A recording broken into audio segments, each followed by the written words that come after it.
My name is Hugues, or Hugues in Chinese, and I'm a French guy, and I've been living in China for about 19 years now. I work in real estate and investment industry. I have a mixed team. I have French people and Chinese working together.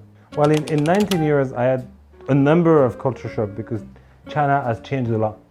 But I think if you live in Shanghai, it's pretty okay. The culture shock is not so big, apart from working. Of course, working is, in Chinese style, is very different.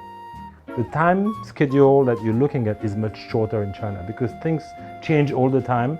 So it's very difficult to plan accurately for a long time. So you tend to shorten your plan when you come from Europe. Like instead of making plans for 5-10 years, you make plans for a year, half a year, and then you review it and change it, which is very different from what you do in Europe. Because in China, things change very fast and very abruptly, actually. The environment changed a lot. Life is very different. One of the things which is very different in China is there are lots of people. And everywhere you go, there are lots of people, much more than you have in Europe. You need time to comprehend. You take the subway in Shanghai, there are a lot more people in the subway than you have mostly in European subways.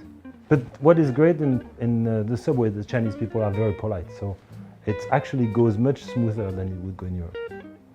The great thing about Chinese people is they are extremely flexible and very adaptable. People are very much ready to adapt to the change, much more than people would be in other parts of the world. Learn some Chinese before coming. That will help. Depending on where you are, but if you are anywhere out of Shanghai, you really need to, number one. Number two, be ready because what you expect will be your life will be quite different from what you expect.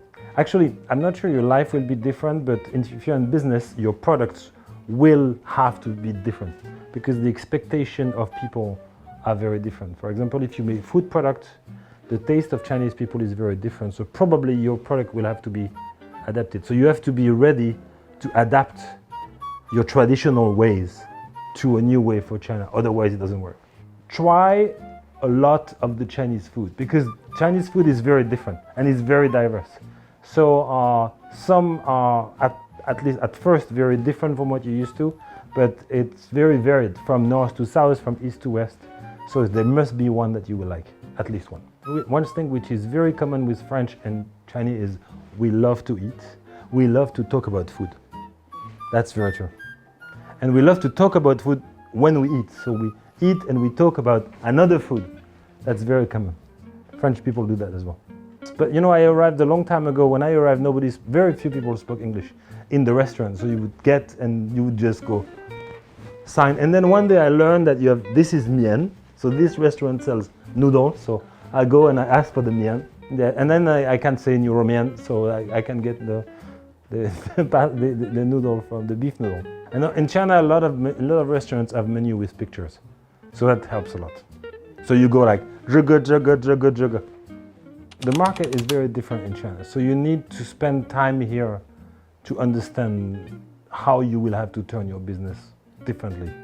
That's the only advice I can give, but people should come and experience and then send it and do it again and redo their business adapted for China market.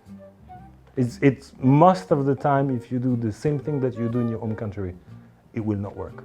People will not be interested, you will not find clients. However, if you find a way to change it, then you may. Meeting Chinese clients and trying and seeing what they like and then tweaking it until you find people who like it, and also finding the right stuff. Traveling is very interesting in China. It's getting much easier nowadays. It used to be a lot more adventure because then if you leave Shanghai, then you would really go to places where people speak zero English, and if you don't speak Chinese, then it's very difficult. But it's a lot of fun. The first time I came to China was 1998. I live in Shanghai and I went to Suzhou. So I had one colleague who wrote a little paper saying, this gentleman wants to go to Suzhou by train. Well, actually she bought me the ticket, but she wrote me the ticket to come back because at that time you couldn't buy the return ticket. So she wrote the little paper saying, this gentleman would like to buy a ticket train to Shanghai at that time. And I kept the little note forever. I still have it. Chinese people are very friendly, and it's still true. They're very interested in the outside world. Much more, I think, that people where I come from. They don't necessarily know so much, but they're very interested. I think learning Chinese is not a goal, it's a journey. It never ends. And you get phases where you suddenly progress and study, and then you have to work a lot, and then because it takes a lot of work and attention, then suddenly you don't have the time to do that anymore, and then you keep at the same level or go down, and then you restart again the studying, so on and so forth. It's learning Chinese is 1 hour a day for life. It's very simple.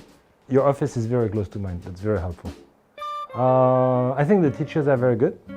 That's very important. And also, I think it was also a time when I decided to commit and I needed. So I committed a lot, and Mandarin helped with that.